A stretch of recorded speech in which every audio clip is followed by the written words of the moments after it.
Simplifying and verifying trigonometric expressions. Okay.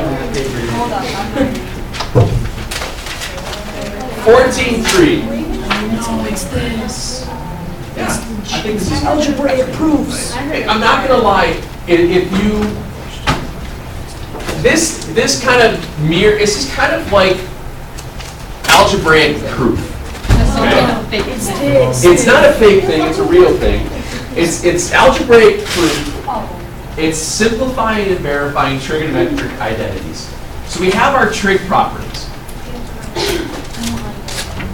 It's not a straight, like, two-column proof. What's going to happen here is that we're going to give you values, and you're going to simplify it. You're going to verify that one side of an equation matches the other by doing a bunch of manipulations for the identities. Well, let's just kind of quickly look back at our identities. We know that cosecant is the inverse of what? Sine. Cosecant is 1 over sine. The inverse. You okay on that? E. Secant's the inverse of what? Cosine. And then cotangent.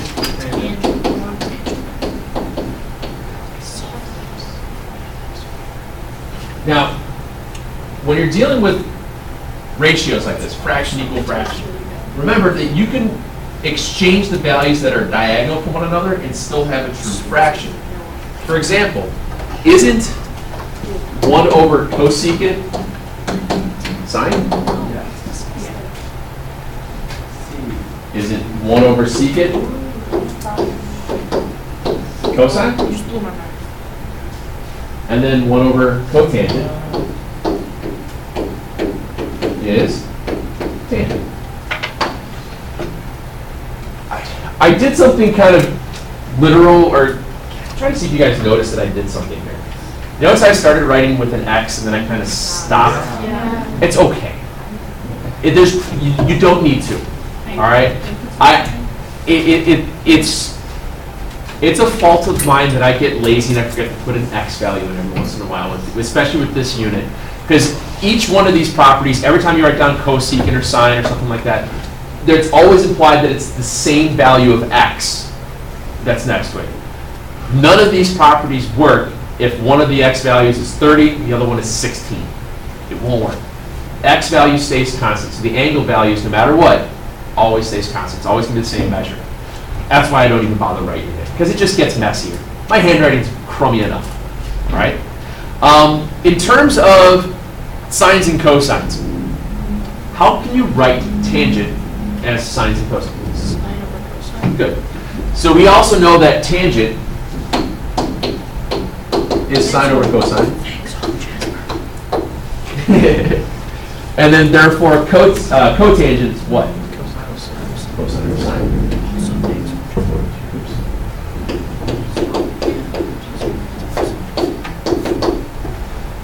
Those right there are some of the very basic reciprocal properties that we deal with. The other ones that we deal with are what we call Pythagorean identities.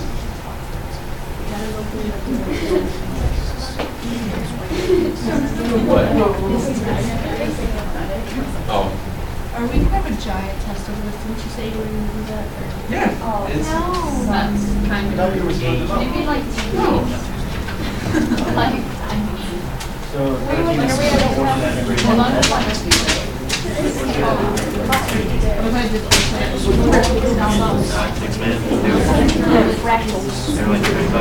What I want to get into is start showing you guys a little bit about Pythagorean identities.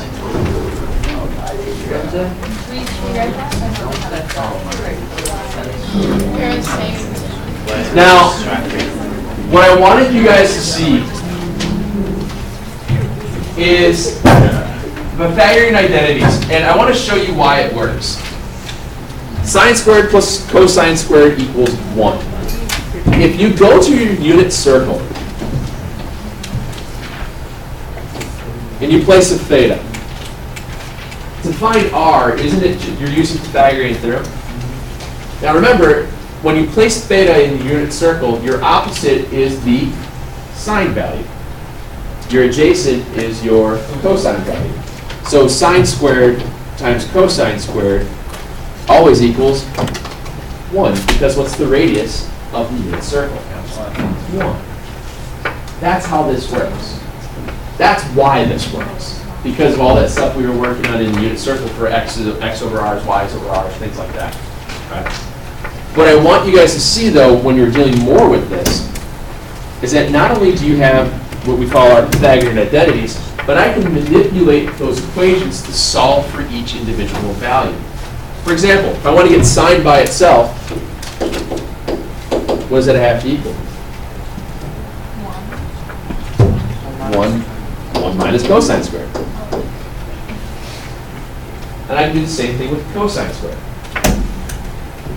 The other values that I can throw in here then is that not only is sine squared plus cosine squared 1, well, sine squared is 1 minus cosine squared. Same idea with cosine. What I'm doing is manipulating Pythagorean identity to solve for other values. As we get building into more and more and more of these things, the Pythagorean identities kind of become really important. I can do the same thing with the 1 plus tangent squared. If I get tangent by itself, I can say that tangent squared is secant squared minus 1. I could also say 1 is secant squared minus tangent squared, but that doesn't happen very often, if at all. Okay. And I can do the same thing with cotangent. What do we use this? I'll show you. We're not starting with these. Okay. The properties and their inverses, the regular trig identities, you guys know those. The ones that you probably don't know are those 3. You have to know those 3. If you know those 3, then manipulating to the other 4 is easy. You're just moving the equations around. You're solving what we call a literal equation. You're solving for a different variable. That's all. Okay. So like you said, what are we using these with? Well, we're going to use things called simplifying and verifying. The only difference between the two is that a verified problem tells you what the answer will be. You just have to show that it gets there. The simplified just says, try to simplify it as best you can. Let me show you an example.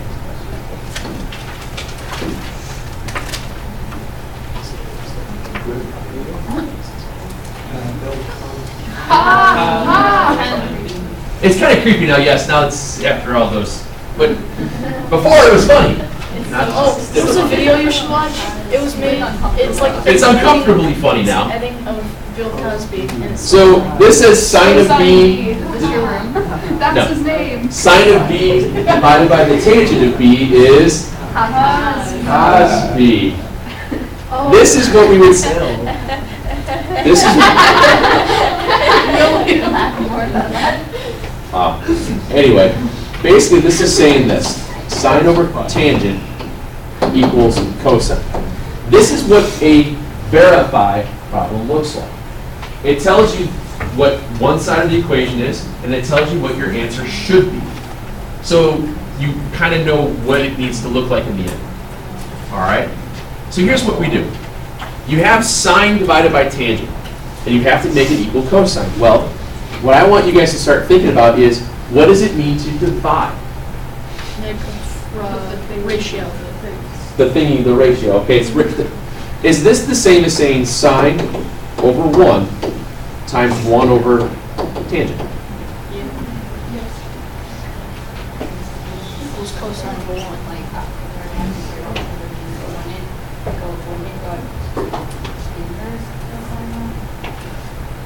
I know what you're thinking about, and yes, that is one way of doing that.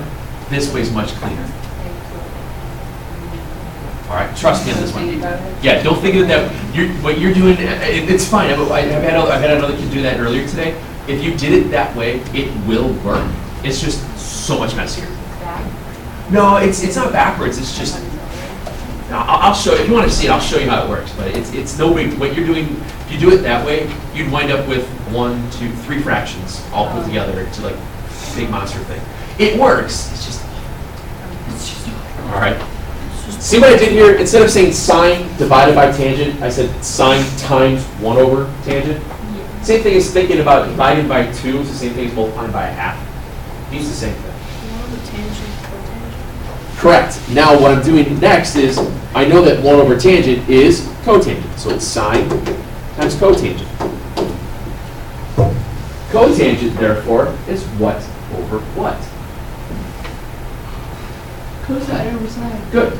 So this means that this becomes sine times cosine over sine. And what happens? Signs cancel out. And sines can cancel out because it's a multiplication problem. And what are we left with? Cosine. Wait. Wait, what is real number? Wait, can't you just like make the cosine over 1 because they're both ratios and then like cross multiply and You get did- sine equals The, cosine over tangent and stuff? the way that you're supposed to take the left, prove that it equals the right. Oh, You're not supposed to use the right.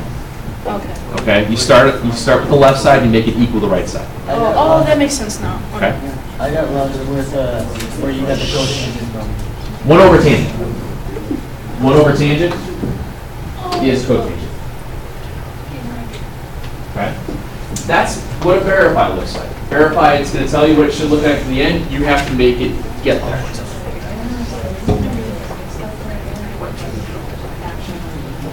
No, but like I said earlier, all of your angle values are always going to be the same. You're not having to find anything. This is just... Where you got the matrix. No. All right? Let's look at another one. Simplify. What's the difference between simplify now than what we had, the one we just did? There's no equal sign. There's no equal sign, so you don't know exactly when you're done. I'm on a roll today. What? Bless you. You're not exactly sure when you're done with this problem because it doesn't tell you what it's supposed to look like. So you have cotangent times secant. Now, people ask this all the time. Is there one specific thing that you should do each time? No. There's a bunch of different things you can try. And it's a little bit of trial and error. This is a tough section. I know people are saying, oh, it's easy. I'm like, okay. Until they get into the more difficult ones that I signed with tonight. But what happens is, well, you knew there was going to be homework. Come on now. I can dream, okay? It's true. What happens a lot of times with these types of problems is that one of the suggestions that I say to do to look for when you're first starting these is to try to rewrite in terms of sines and cosines. Because a lot of times if you have rewriting things in terms of sines and cosines, if you're multiplying, things might drop out. So if I do that with cotangent and secant, you'll notice what happens. Cotangent is what over what? It's cosine over sine. You can go 1 over tangent, but it's not going to really get you anywhere. And then secant is what?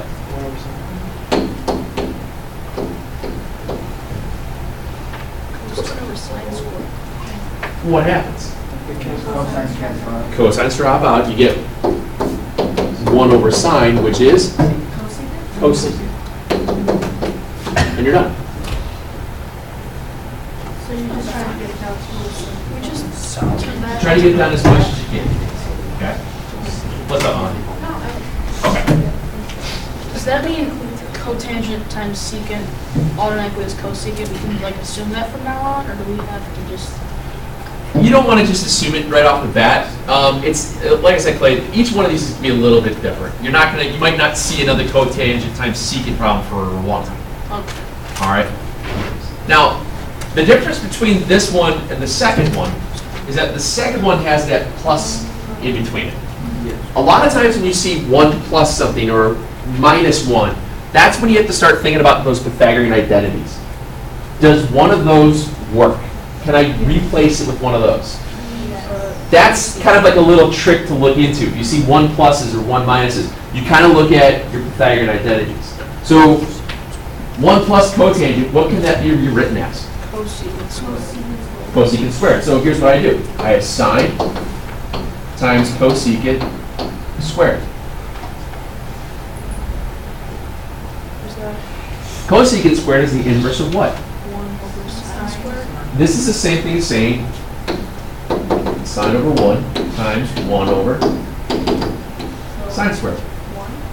Oh, sine squared. Oh, and then you get just sine. And you get, oh, careful. You have, now you play the game of war. Oh, it's a sine. Oh, You You get 1 over sine, which is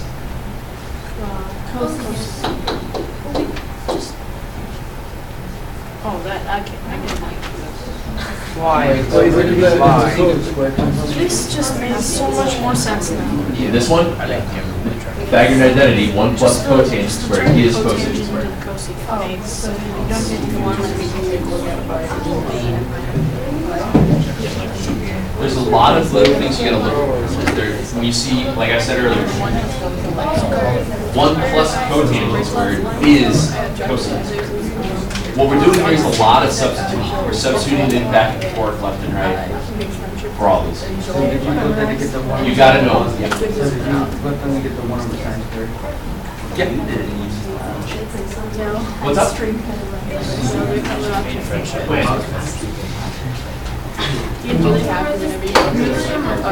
Yes, ma'am. Well, for the fructose, will there be like any kind of key at all, like concerning things that we have to memorize? Will they be? I'll let you guys know. Okay. I'll let you guys know.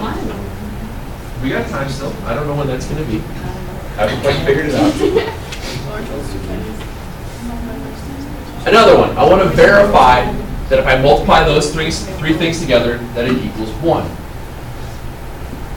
Again, since it's straight multiplication, and you have tangents, cosecants, and cosines, your best bet is to automatically try to rewrite in terms of sines and cosines. When you do that, you will probably find out that things drop. And that's what you wanted to do. So you have sine over cosine over sine times cosine over 1. What happens? Right side doesn't matter. It equals 1. This roughly, I get that, but what is that output? Do we like, We're going to go back to 14.4 and solve the equations, and you have to use this one. what are those? All right?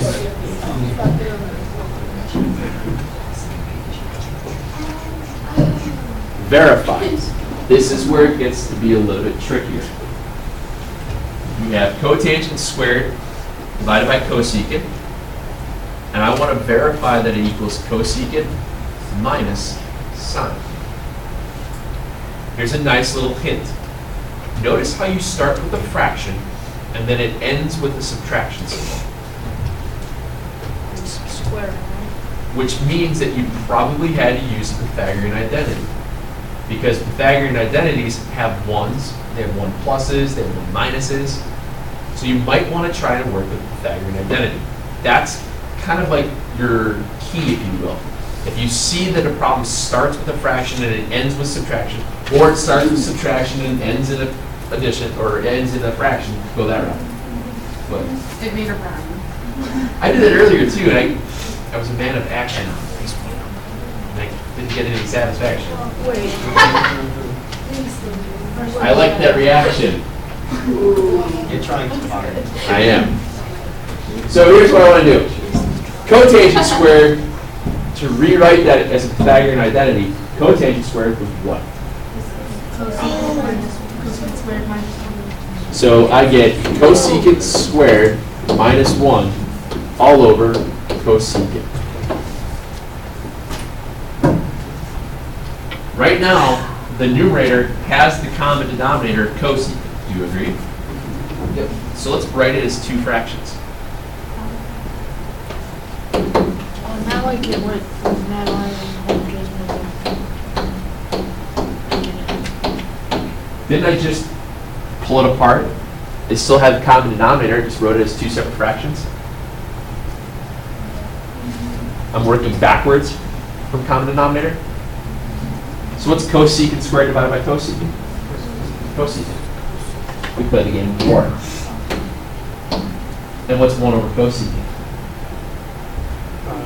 Sine. So you get cosecant minus sine. And you're done. It's a puzzle. You're trying to figure out how do they all work together?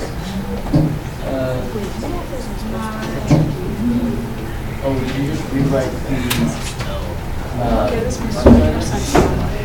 Part? yeah, that part.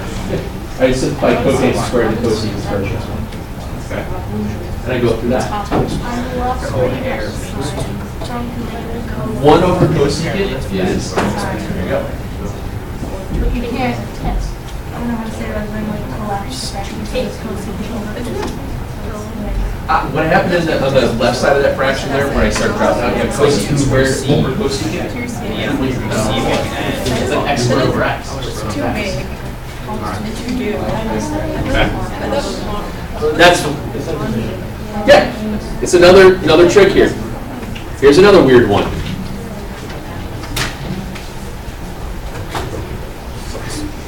Oh, this is got a fraction. Sine over 1 minus cosine. And I need it to look like 1 plus cosine over sine.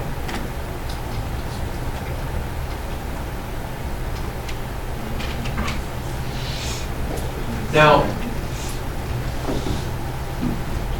you want to think maybe Pythagorean identity because there's a subtraction symbol in there. But Pythagorean identities only worked when it was squared. So that won't work. So you have to think back to another thing that you've done in the past. Put it to the negative power. What would you do to get rid of the I in the denominator? Oh, because then you have 2 plus I or 2 minus I, right? Because you have that 2. Oh, you freaking kidding me. What would you multiply? This is when we learned about U substitution. That's Yeah, wrong. pretty much. You multiply by its conjugate. Remember that? No. Conjugates still work. Because if you multiply by a conjugate,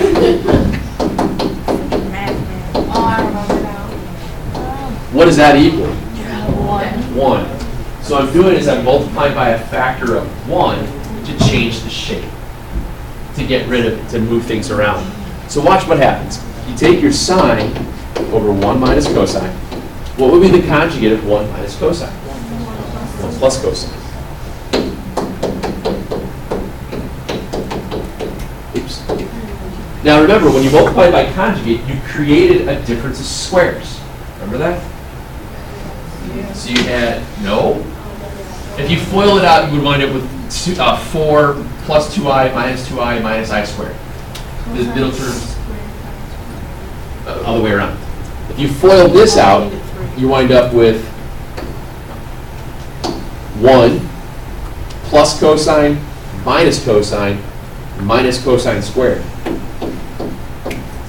Didn't I just make Pythagorean identity?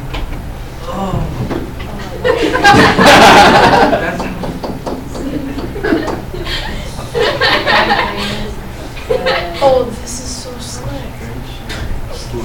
Guys, I'm not gonna lie, you're gonna get a little PO'd at some of these problems. Everybody does, and it's okay. It takes a little bit of time to get used to it.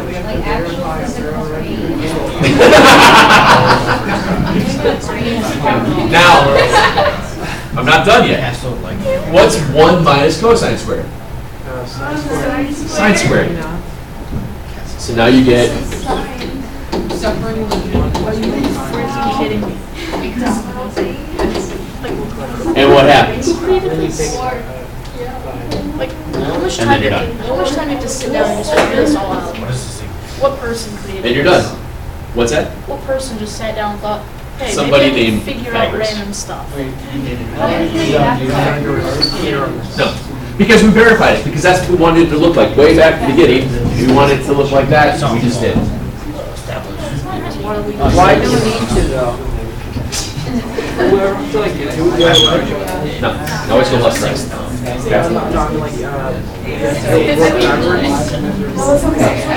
What kind of problem? I'll show you. Okay? No, this is hard. Alright. I think I got like.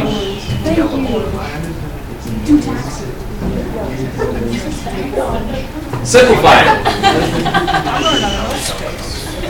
They have an accounting. Secant of x plus 1 times quantity secant minus 1.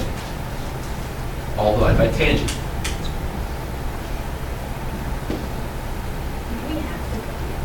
No, that's why I said don't worry about it. You just write secant plus 1, secant minus 1. I rarely, if ever, do it anyway. In this case here, notice what the numerator is creating. It's creating difference of squares. It's creating what? Tangent what? You're just guessing, but you're right. Because the numerator becomes My entire experience. secant squared minus 1. And one of the Pythagorean identities is secant squared minus 1 is Tangent squared. tangent squared.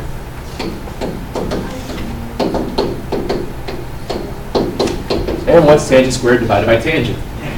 Which is cotangent. And you're done. They take a little bit of time.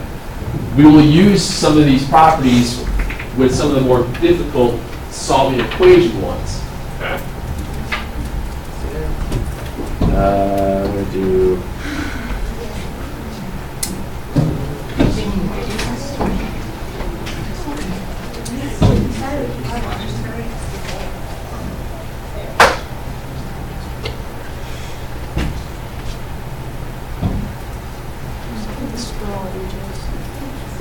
What do you do? Equals 1. What? It's 1, right? It's 1, yes. Go to the next problem. What? I don't like this. I nailed it. It happens rarely. You can go the long way if you want. Secant squared is 1 over cosine, right? Tangent squared is sine squared over cosine squared, right? Do they have a common denominator? Yeah. Okay. So that equals 1 minus sine squared over cosine squared. What's 1 minus cosine squared? Or 1 minus sine squared? What's cosine squared divided by cosine squared?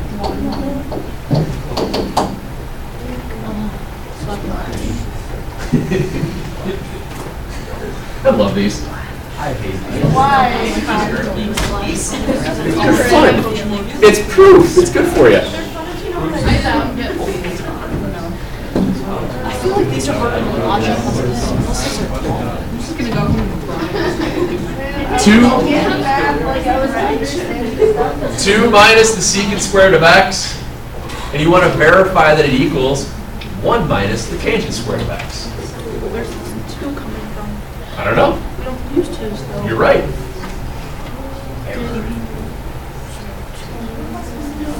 Here, I no don't know. solution. Do we have to make like Why? a You do. reverse combination? You're lucky. I do know what to do. It's crazy. You're right. I do know. And my plan is working. Don't know what I'm doing. What's secant squared? 1 over cosine You don't know squared. what to do with One the over- square. It's what? 1 plus tangent. 1 plus tangent squared. So Tangent. that too. Slowly lose myself to tears. Now, I have 2 minus the quantity, 1 plus tangent squared. What do I have to do for negative? Distribute it, yes. Yeah. I have to distribute the negative to both terms, so I get 2 minus 1 minus tangent squared, which is?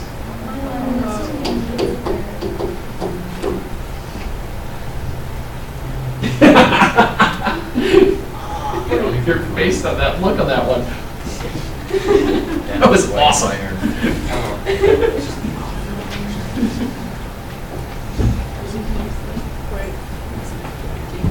Oh, it is from Me too. Good things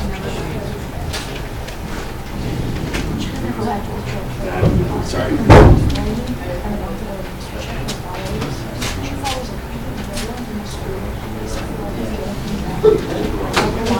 She didn't mean to. Last one.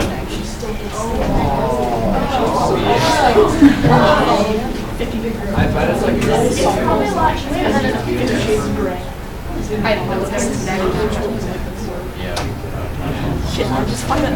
Cosine to the 4th minus sine to the 4th. And I want to prove that it equals cosine squared minus sine squared. Can you factor out the same thing, like cosine squared. I can't square root the whole thing. Can't you do cosine squared minus sine squared and multiply the two quantities and like, right? What could you do, is cosine to the fourth a perfect square? Yes. Is sine to the fourth a perfect square? Yes. Is that a subtraction symbol? Yes. Are you gonna That one thing math? Yeah, I do that math thing. Very good. That's really the first one. They just destroyed.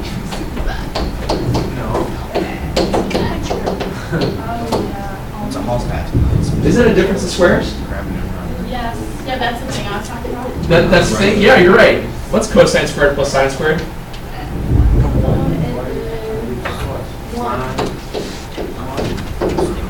When in doubt, one. You're done. Cosine squared plus sine squared is 1. What's 1 times cosine squared minus sine squared?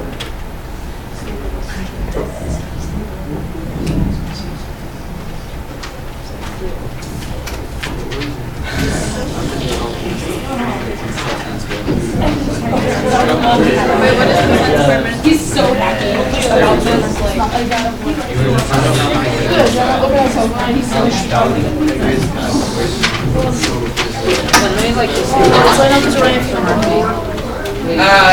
I'm gonna erase it, reset it up here. On this sheet, what I want you guys to see, I want you to start at the bottom of it where it's the written.